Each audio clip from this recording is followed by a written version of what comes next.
Cool. We're on. Welcome to the Athletes Health Podcast here, talking to athletes, coaches, leaders, anyone we can learn some tips, tricks, tools from in that mental performance space, ultimately up our performance in that mental game.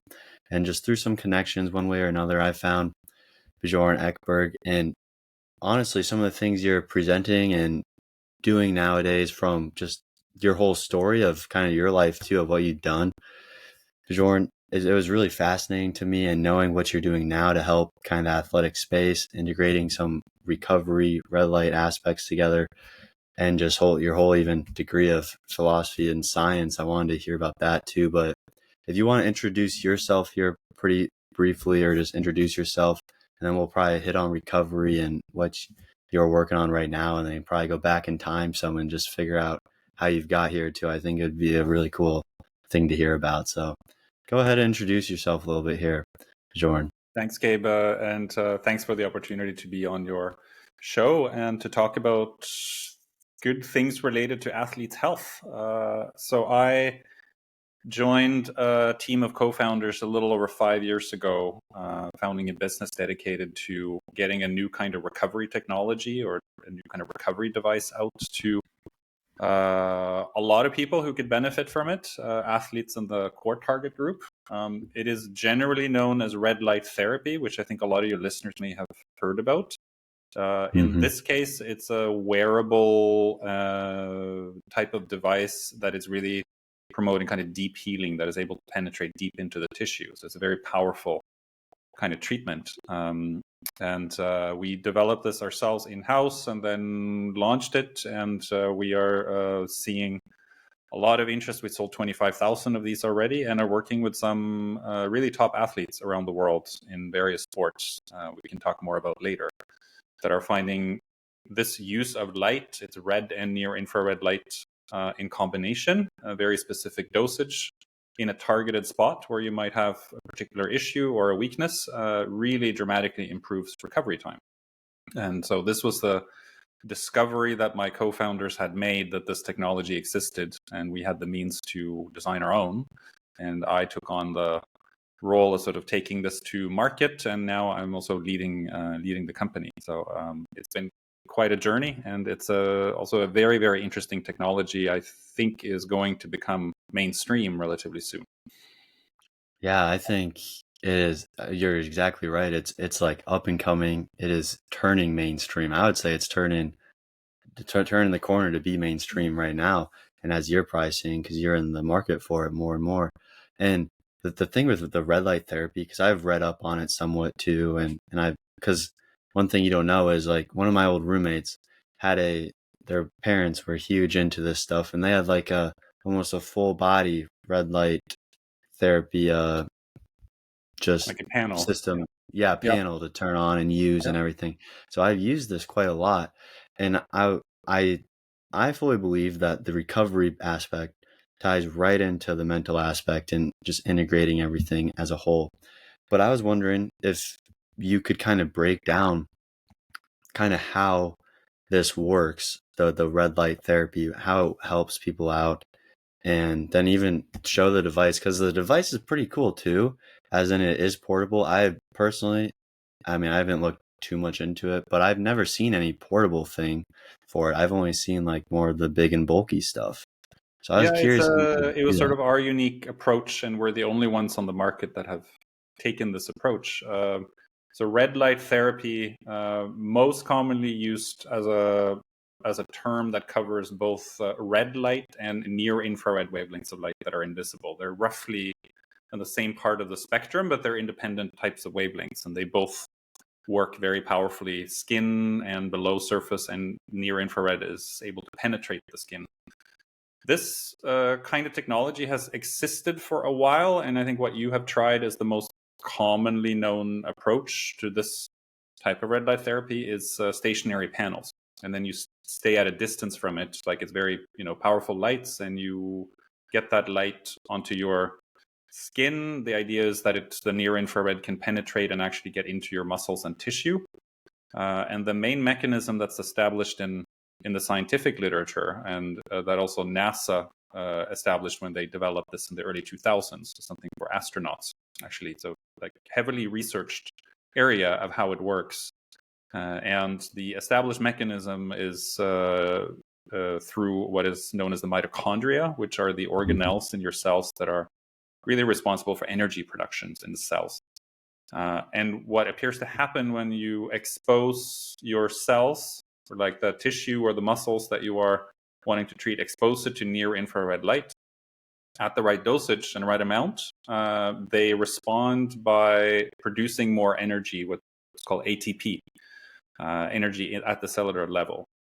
And basically what it means that the overall mechanism is that it improves your recovery process. Like your body is basically tuned to always repair itself, right? This is what your body is doing, whether you're sleeping or awake, and is always looking and repairing and improving and healing whatever needs that. So that's kind of the superpower you already have in your own body. But the stimulation of light particularly speeds up this process by a significant amount. And so that's the sort of the game-changing sort of technological discovery. And this has been around for a few decades, but where our approach differed and what we wanted to make is something that you can have straight on the skin, that you can wear yourself. You could have it at home or bring it with you when you travel, and that you don't have to stand in front of a large panel, take all your clothes off and stand at a certain distance, which you also have to do because the lights get hot and so on. So there's a lot of impractical and really inefficient part of using panels. They can be quite powerful, but most of the energy, like 80-90% of the energy from the lights, is kind of gone when you're 3-4 inches away from the panel already. So it's one of the design principles we use for our device, which is shaped like a belt. I was on a Texan podcast not long ago, and he claimed it looked like an ammo belt, that it's like it's got 4 pods, and it kind of covers the lower back, for example. If you put it around your lower back, it can curve to your shoulder, to your elbow, to your knee. So it's really designed to be targeted in one particular spot, and then be able to treat really quite deeply when you are like have it straight on the skin. So I can turn it on here, so those who are watching the video, I kind of want to see this. Yeah, you're going to see the light. We put in 3 different programs that have to do with how deep it treats, like how powerful the output is. This is one that combines red and near infrared light. And we made it super simple. It's just like turn it on, hit play. It turns itself off after 10 minutes, which is usually a requisite dose. Some people use 20 maybe, but you don't need a whole lot more. There are programs you can follow, like if you want to treat different parts of your body. But part of the trick about this kind of technology is that it's about dosage. So it induces a response in your body. It's I'm going to turn off this device for the sound. It induces what's called a hormetic stress response, which is similar to what you do when you get a workout, for example, or you go ice bathing or like cold plunging, something like this.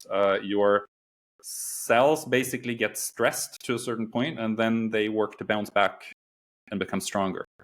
So near infrared light gives that kind of hermetic stress response locally, and it stimulates the mitochondria in the cells to then work faster and then generate more energy so that your recovery goes faster as well. So it's really quite it's a mind-blowing technology. At least it was to us who started it, because we'd never heard of this whole idea that light could have this kind of effect. Is usually a bit of a head scratcher for most people when you introduce it. But I think the effects are starting to become more and more known.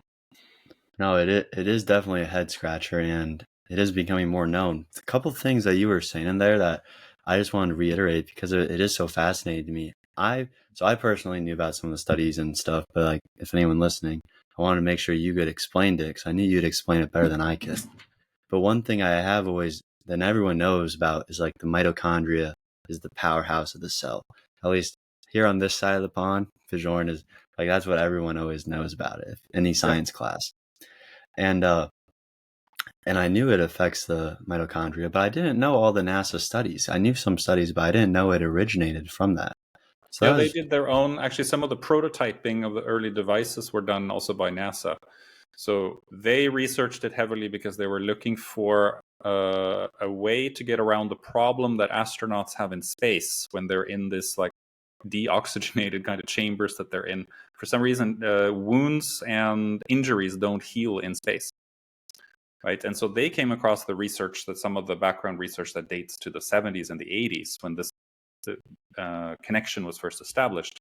They saw that if they could expose their astronauts to this, if they had with them a kind of a lamp or something that they could expose their injury to this light, it would actually then improve the healing. So NASA was one part of, I think, picking up on existing research, and then obviously helped to accelerate some of this. And developed early prototypes, but it's in the open domain, right? So it's not it is not something that anybody owns, and it's just a very specific set of wavelengths and dosage that makes up the. If you find the right dosage, you can get the optimal response in your body as well. Yeah, and I fully remember I did it because I don't live with my roommate anymore, but I did it for about 10 minutes per side, so it was right on the dosage you said, because that's what we saw and were told to do by the people who got it for him. Yeah. But the other thing I didn't know about was if you stand away just a little bit, you lose what you said, 85 or 80 to 90%. I mean, a lot of the effectiveness. energy is diffused, right, from the lights. So the further away you are from the light source, the more you kind of have to blast up the power, because what really counts is what hits your skin and can penetrate below the skin. Right. So this is why we wanted to design something that was encased and goes straight on the skin. And it's also battery powered. So you don't have the extra, you don't have to plug in anywhere, and you don't get the electromagnetic radiation and all these things that can come from these large electric devices. So just a simple handheld device straight where you need it. So there's nothing wasted. Right. And these lights are themselves quite powerful. We built fans into it, as you could hear when I ran the device, to cool it down, but it doesn't get hot on the skin the way we designed it. It doesn't have any kind of burning feeling or anything you would get if you, I think if you were to stand in front of that panel or like stick your face toward that panel, it wouldn't be very pleasant after a while.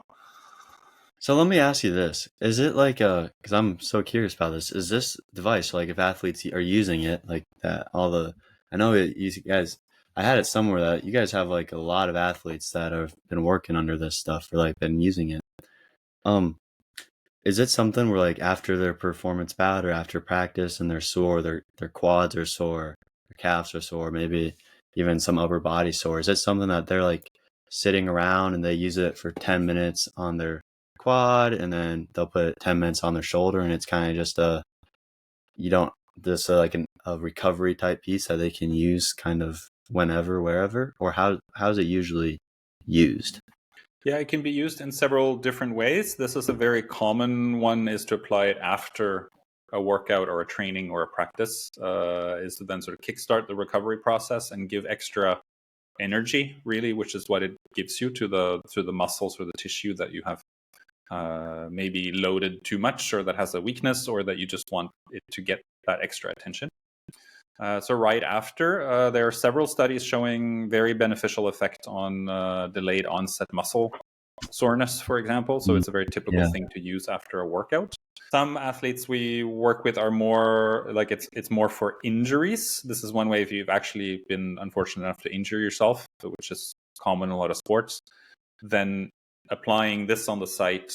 And we also have protocols specific to like specific kinds of injuries or conditions, applied over time, will drastically improve your recovery time, or like how faster you can get back on the pitch. If you're even more into sort of health improvement and prevention, that's an important aspect as well. I mean, most of us tend to be a bit more reactive, that we want to get something like this if we already are in pain and we hurt ourselves. But you can get a lot of great benefits for your health if you kind of use it proactively in a daily way. For muscles, obviously, if there's maybe there's a specific target point that you want to reach. Systemically, it's also very powerfully used on the stomach, for example, to improve your gut health, which is an overall strengthener of your entire metabolism and your whole conditioning of the system.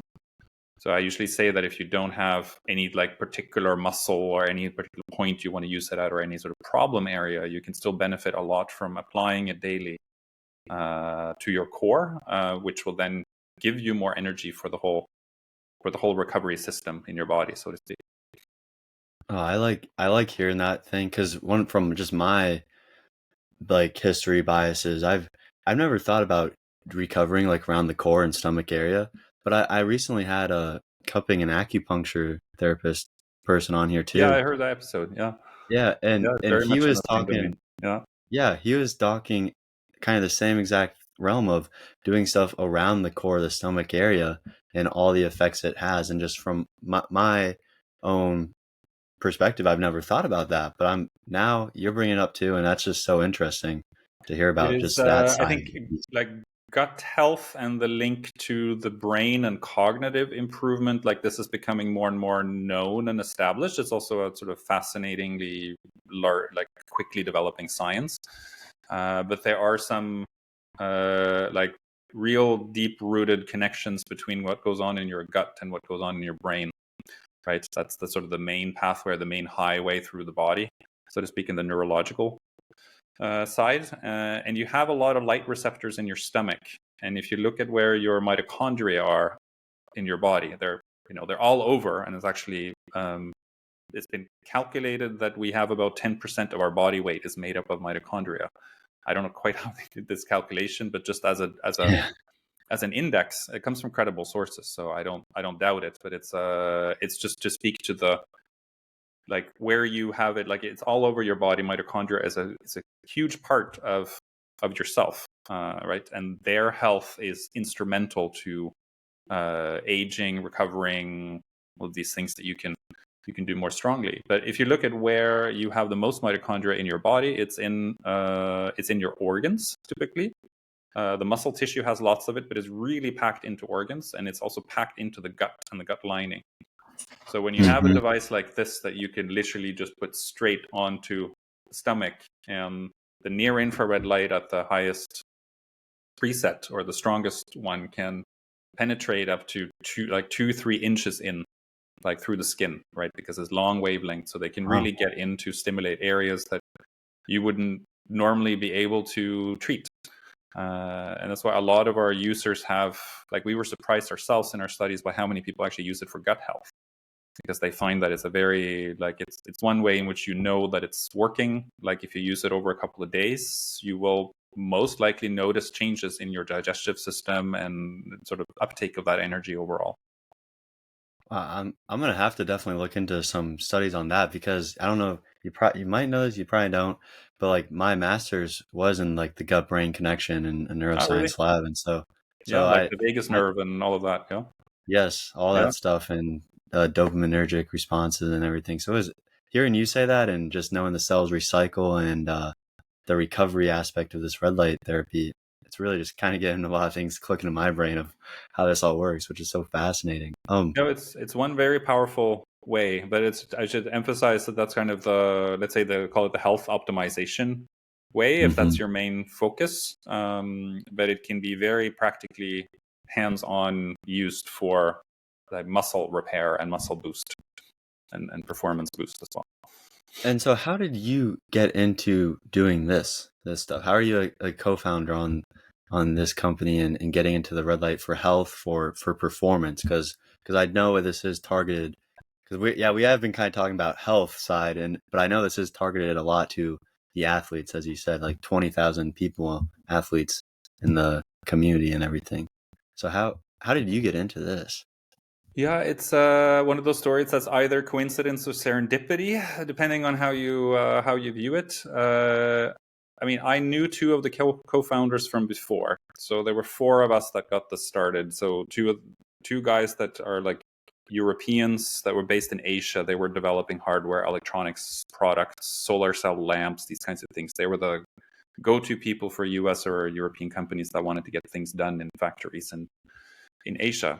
And they've been doing a lot of stuff around light technologies, and they basically came across the research. Arjen, our chief innovator, who's Dutch originally, he came across the NASA studies and the PubMed articles, and he was in that position. He's one of those like real nerds, I can say affectionately, Yeah. who was like, hey, I'm looking at these wavelengths and I can make that right here. So he made his own version, right? He had his own lab so he could make it. And then it started snowballing when the effect on, you know, his wife and then his neighbors and stuff. And they were like, hey, this is crazy. This is doing all this stuff and we're reading all this research. So they got it started, and then they had teamed up with the Dr.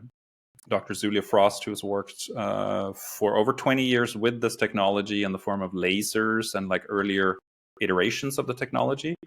And she had a dream that like people should have this in their homes. Like, this is not something you need to go to an expensive clinic somewhere to do. Like, this is something everybody should have.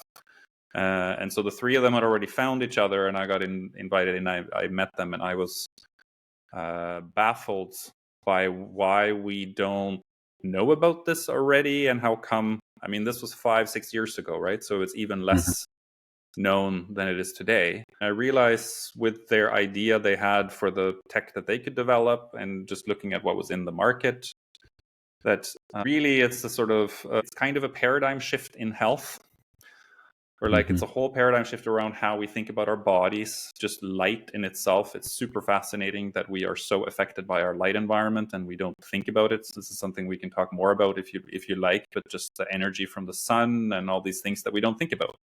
Yeah, I'm and gonna red and want near to infrared at some light is point we'll part have of to that talk spectrum, about that. right? So I mean, briefly, how I got hooked into this is I had a prior background, and I still have a sort of a side gig as a philosopher of science.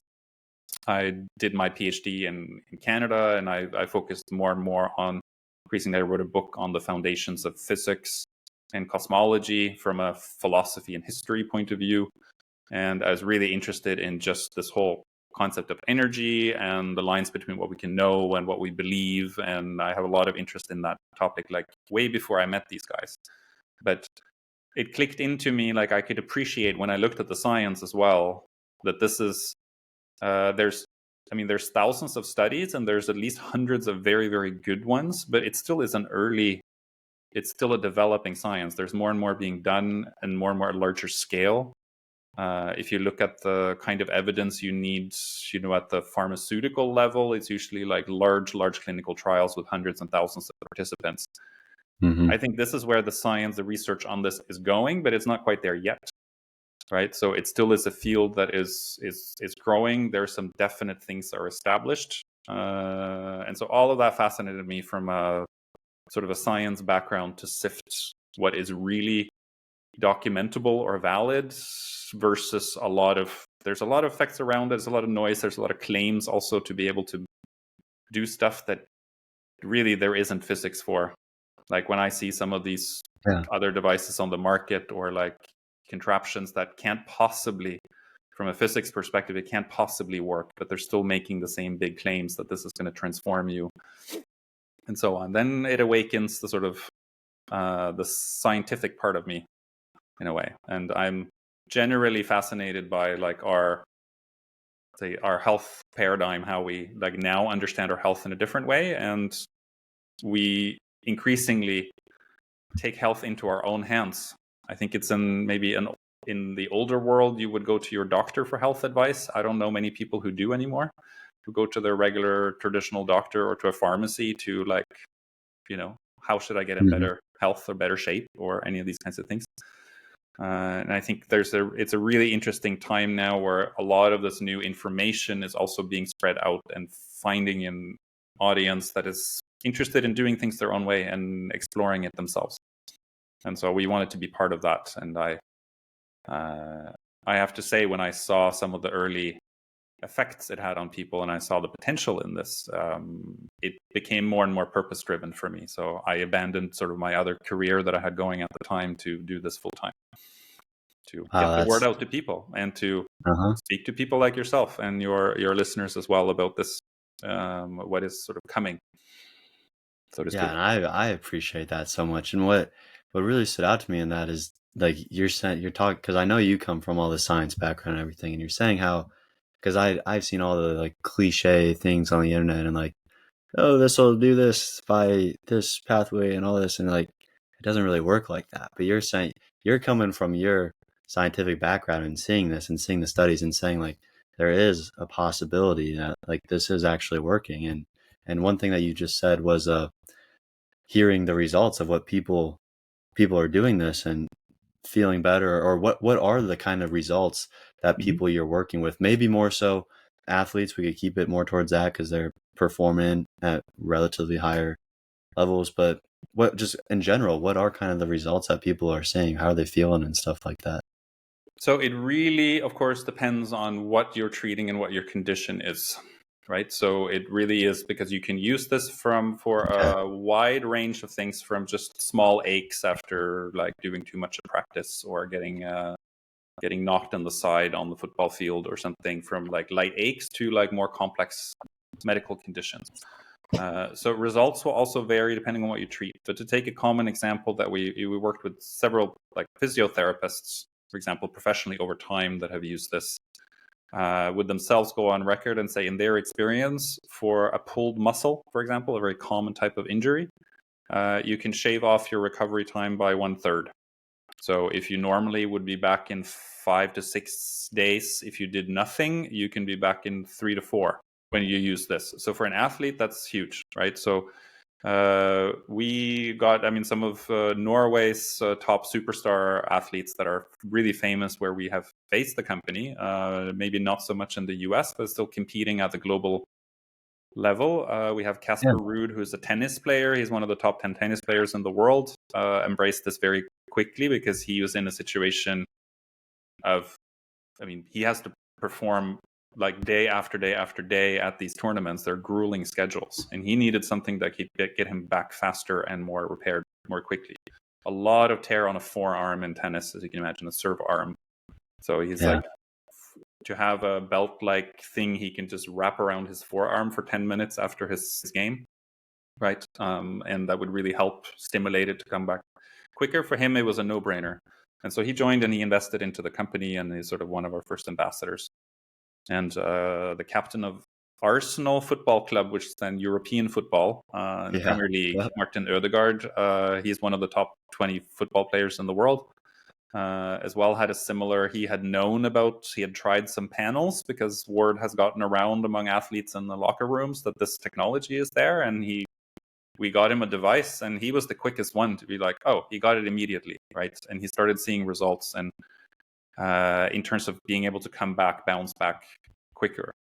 Right now he's injured. He's about to come back. He had a really nasty injury 6 weeks ago, and he's attributing his recovery time a lot to our device and our technology as well.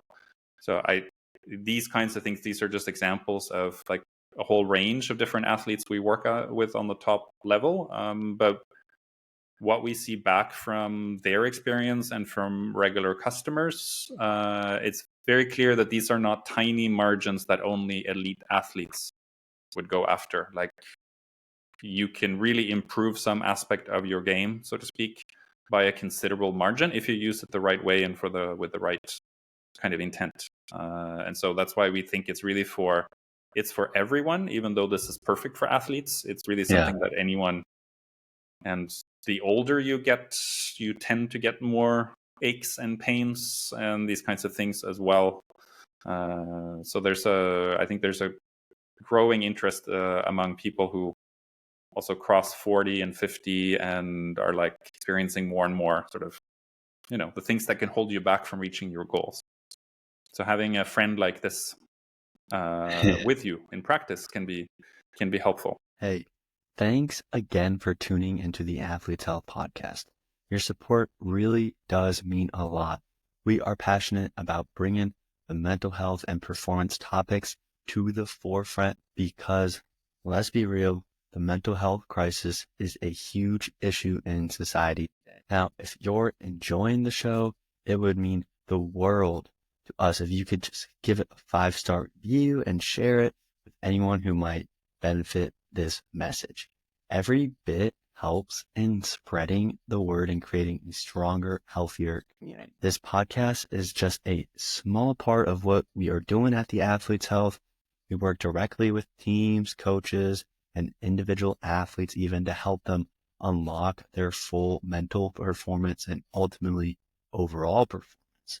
Now, whether that's getting the competitive edge, breaking through mental blocks, or just leveling up in the mental gym. We're trying to cover it all with people. So thank you for listening and supporting our mission. Now let's get right back to the show.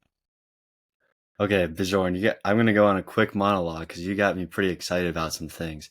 And I was just going to first point out here, because I used to not like, my recovery would be basically stretching, and that would be it basically.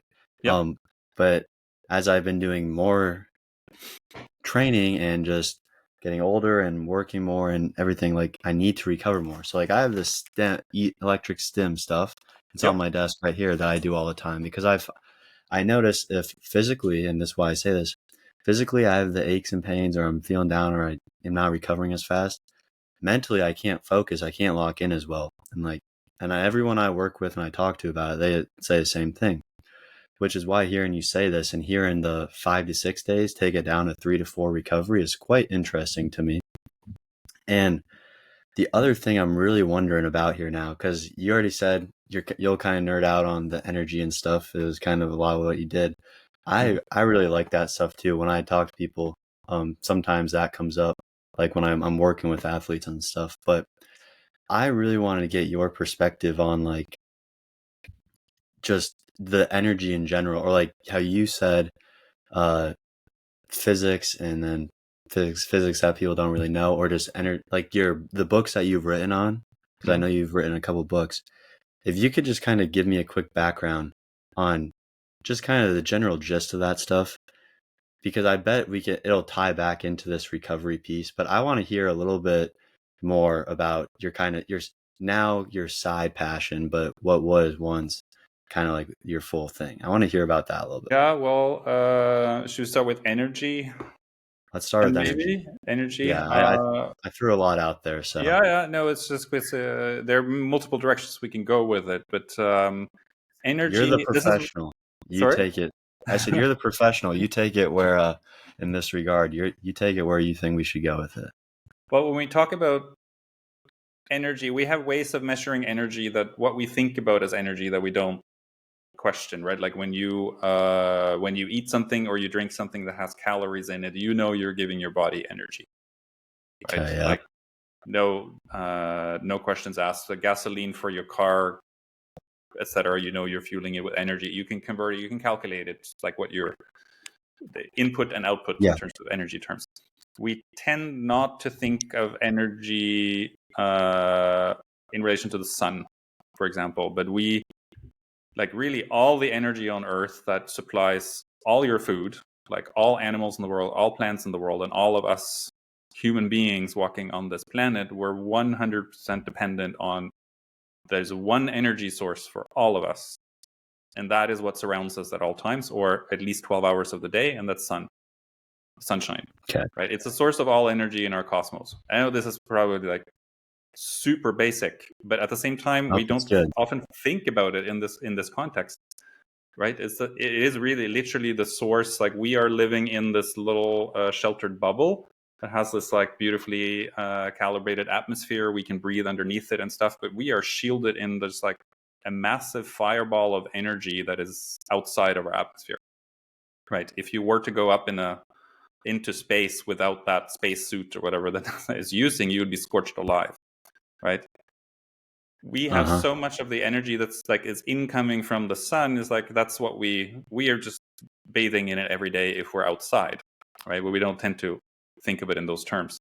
So 53% of everything on the electromagnetic spectrum, which is the complete spectrum of energy that we are exposed to every day, 53% of that is in the infrared range, from near to far infrared. These are the long invisible wavelengths that tend to be associated with heat. A lot of the heat production and the heating of the planet and heat effects have to do with the infrared.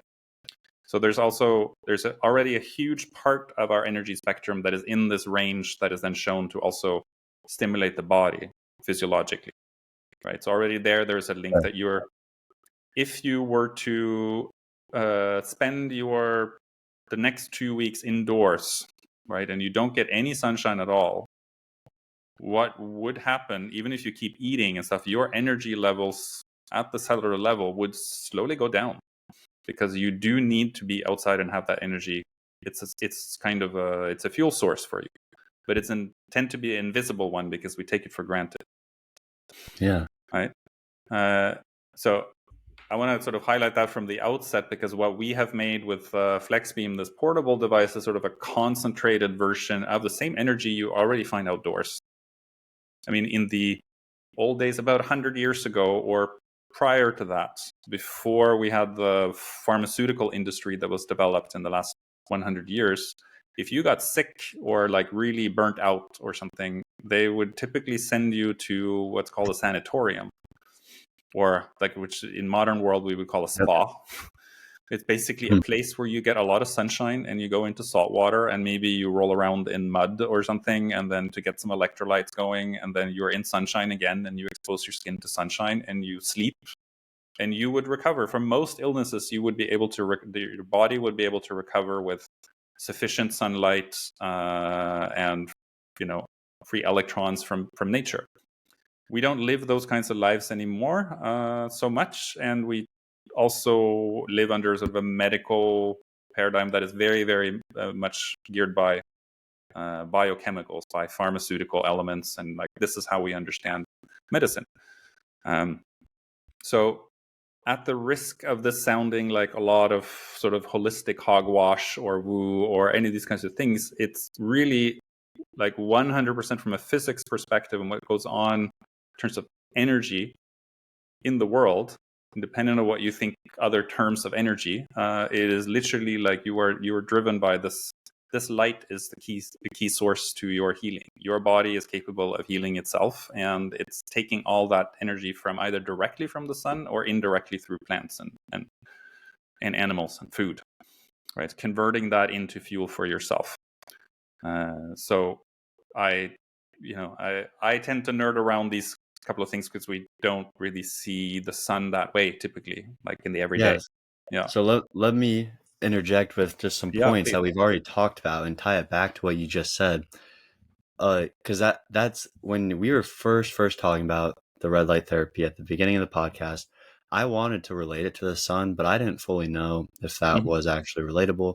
Now hearing you say this, I know 100% that the energy is somewhat tied, and that's what, in at least a certain way, is where this comes from, and just more perspectives to place on this for people to understand, like the sun energy to make us feel better and to just anything of the sorts. I highlight like a picture in my mind of if like a child is a terrible circumstance but abducted and they're not shown, they're hidden their whole till adult life, they're going to be very malnourished, and they're not going to progress what's the word they're not going to progress like how they should.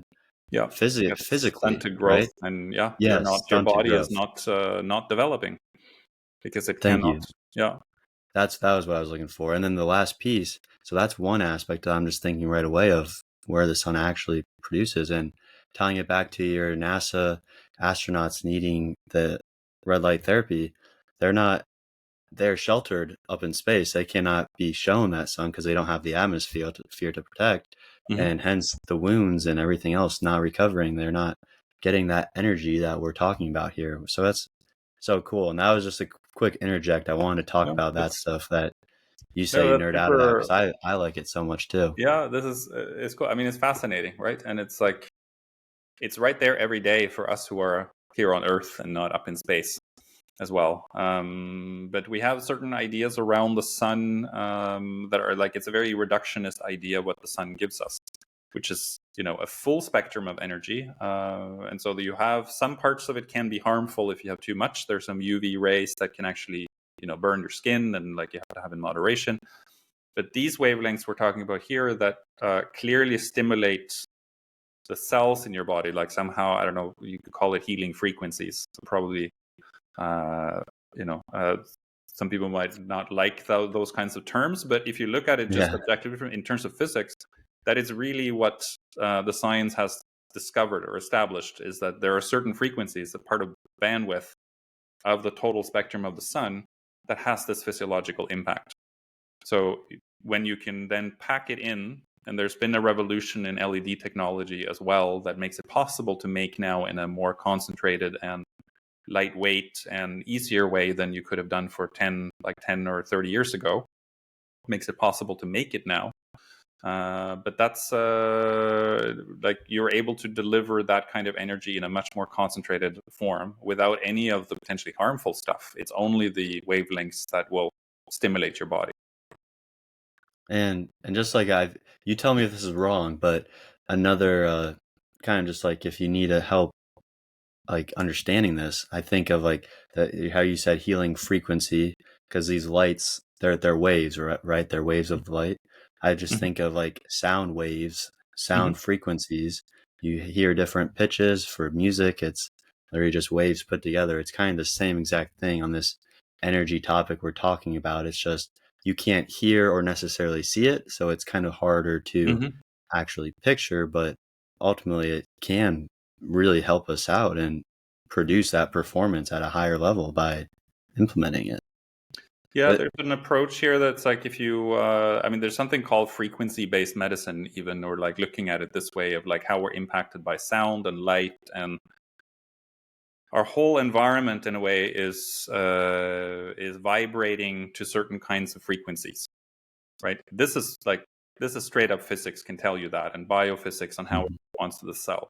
Now there is within that field, there is a big difference between what clearly has an impact and that can be established in a scientific paper, and what is a very nice sort of idea that may or may not work in practice, right? So for us, it's very important to make that distinction and build up the evidence and the documentation for these specific wavelengths. This is something that works way beyond placebo. Like that's well established by the existing studies and what more is coming out when you do it the right way. But there's a whole range of things that fit under this whole spectrum of energy, and that's why I use the term a little bit, like because of my bit more of a scientific background. I know, like in physics and biophysics and stuff, it's like an uncontested concept, but it can also be used in many other ways that may have a lot of meaning for other people, in spiritual ways and mental ways, and we use energy in all kinds of contexts as a term, right? And sound waves can have a very healing, very like it's potentially very, very interesting,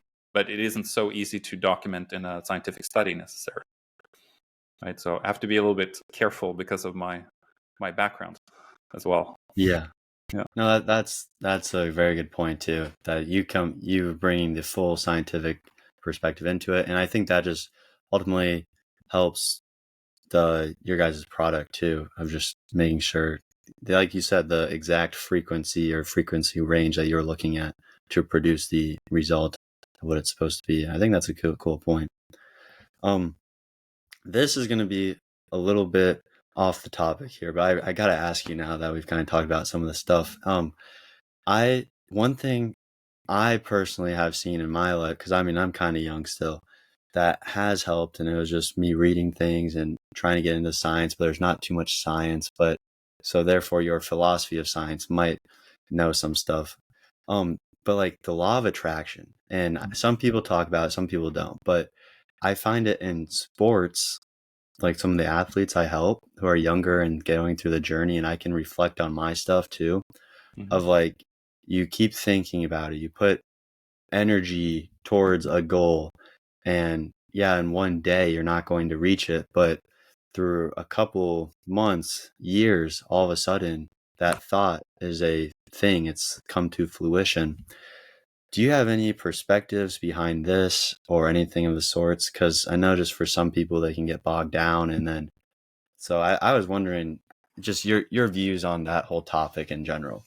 But that Yeah, was I see. something. It's interesting. I mean, I'll be a straight shooter. I have one hat with, in science terms and philosophy of science. This is part of what fascinated me and why I studied it, was this sort of dividing line between what we know for sure that we can like empirically like document or really back up, and all of this like the gray area into things that may or may not be true, but if we believe in it, it's true. Right? Mm-hmm. Everything in science is sort of like there is always a limit to our knowledge, and a lot of our science is always based on some sort of core beliefs or core assumptions that are difficult to prove in mathematical terms or to quantify and so on. So this was part of my background and study. Wasn't specifically geared at like practicing one science, but looking at what are the foundational assumptions, what are the things that like the line between believing and knowing, right?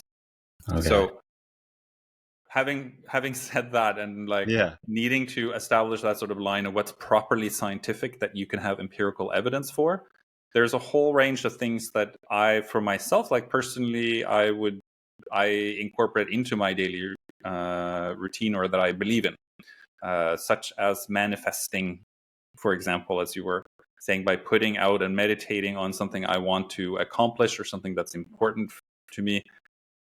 I do find in my own life that has a positive effect for myself of making things come true if I put my mind to it. And I think the power of consciousness is amazing.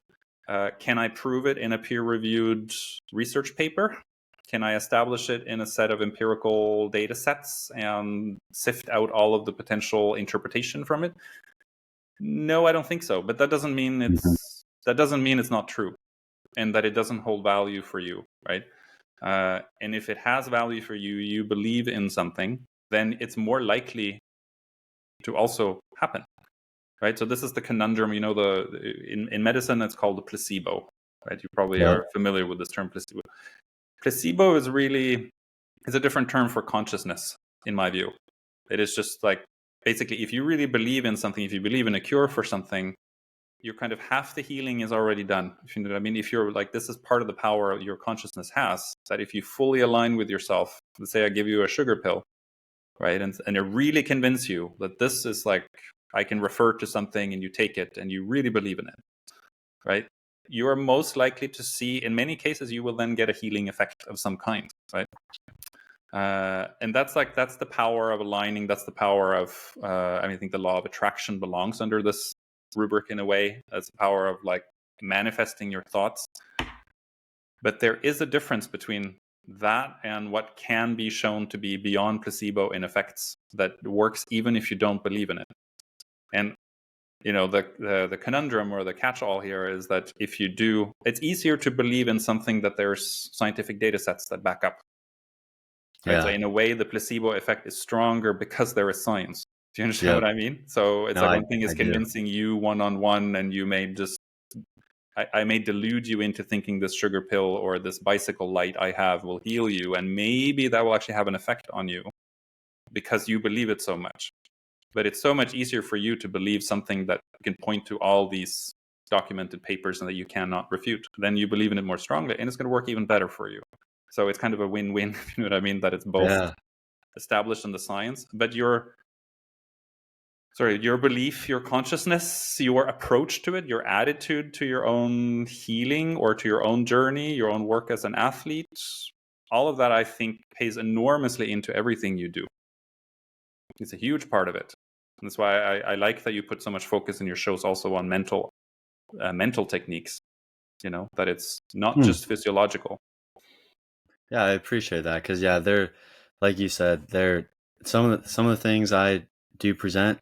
So it's just psychology 101, and then some of it is more of that belief thing that I loved hearing you separate empirical from anecdotal, just belief, because I feel like I'm back talking to my professors at school. I'm going to be honest, Bjørn, it's awesome. And yeah, that does kind of tie it all together. And you're right. The part of almost full circle of one ties into the next, and it kind of just gets that belief going more. That's the whole science thing is pretty crazy. And that's why I wanted to talk to you about it so much. Very cool. See. I got probably one more. I got probably one more thing for you, quick. And then I'll just have you close out with anything else you had that you wanted to say, or last minute messages or anything. But one thing that I did want to hear about, just because when we were connecting, you said that this struck a chord with you, but it was redefining your relationship with stress. And I just wanted to hear your perspective on that a little bit, because I know I recently had an episode on that and it kind of stood out. And I just want to hear your perspective on that one, and then any then we'll go from there too. To stress, you say? Yeah, like kind of redefining your relationship with stress. I had some topics on that, and I think it stood out some. Yeah, it's interesting. So then what do you mean by stress, or how do you think of stress in this context? Perfect. Yep. I feel like I'm back in academia. I would say stress, I'm thinking more physiological. So you're like I would think a lot of people I work with, you're balancing different things and you're trying to handle them and you're not sure how to. Or maybe it is physiological and you had a really tough practice. And my whole kind of thing was don't have don't have it be like a bad thing. It's okay. It can be a good thing. And that's one just off the top of my head of how I kind of help people redefine it.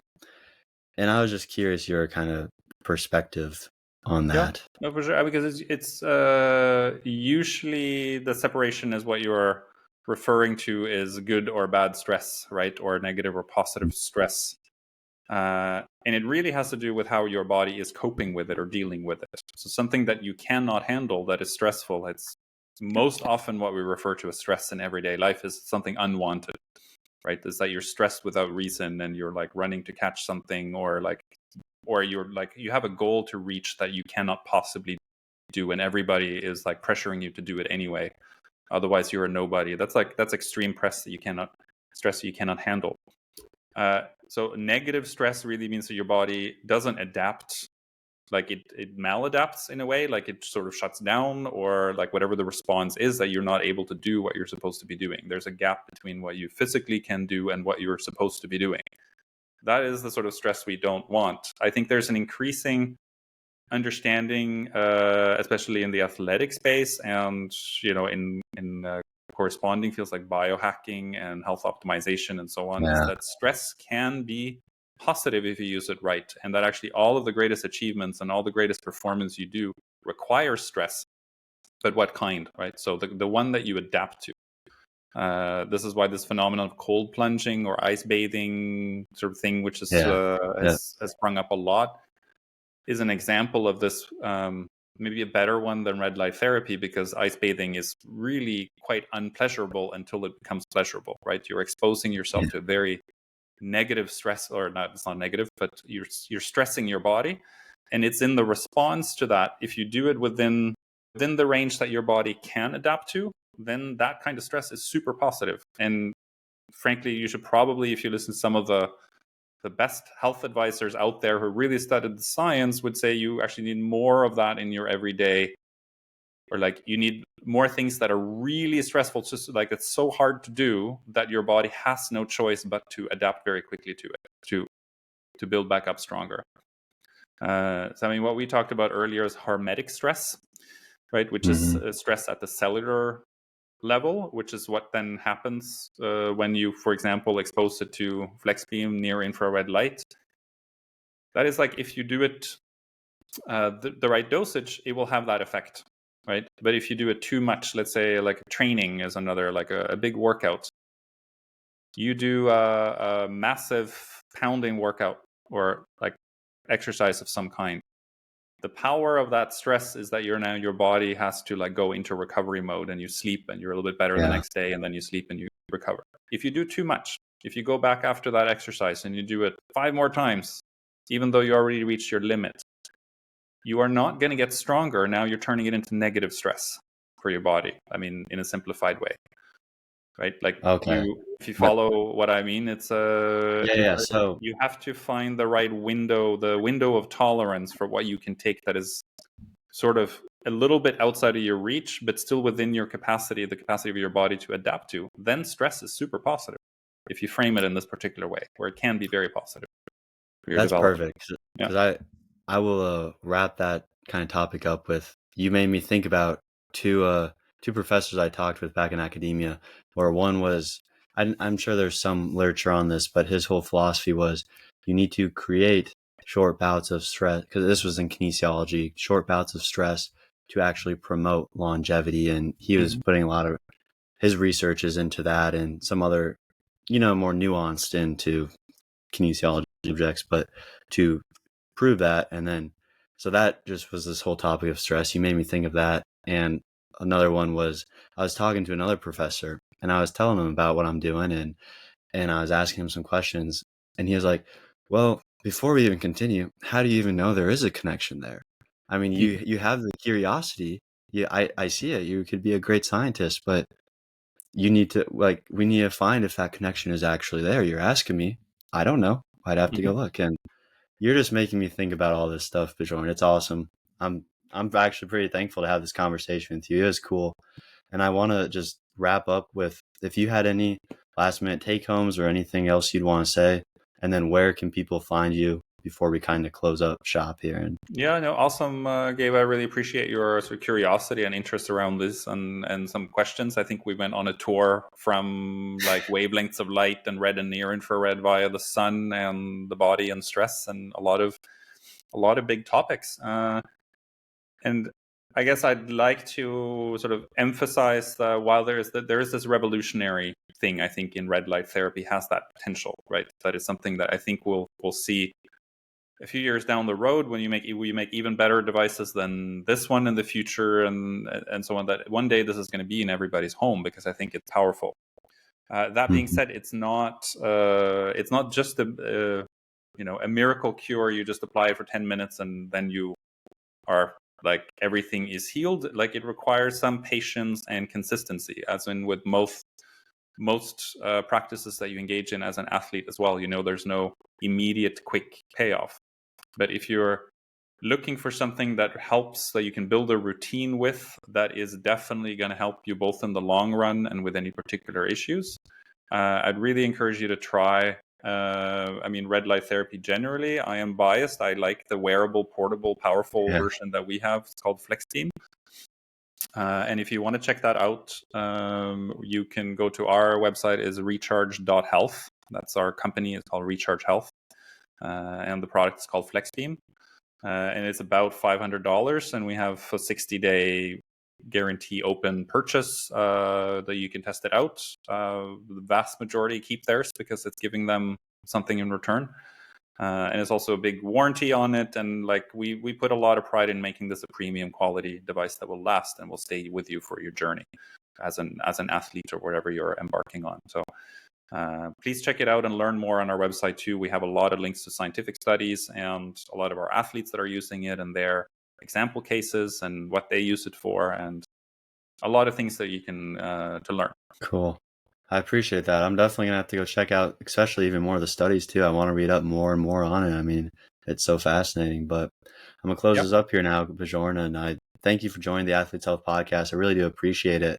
Like you said, we did cover a lot of stuff, and ultimately, I'm just trying to give back to my community and show this mental side of the sports and tie it to all this physical stuff. That's really what I'm trying to do, and I think we did that just here. So I really appreciate it, and I hope you have a good one.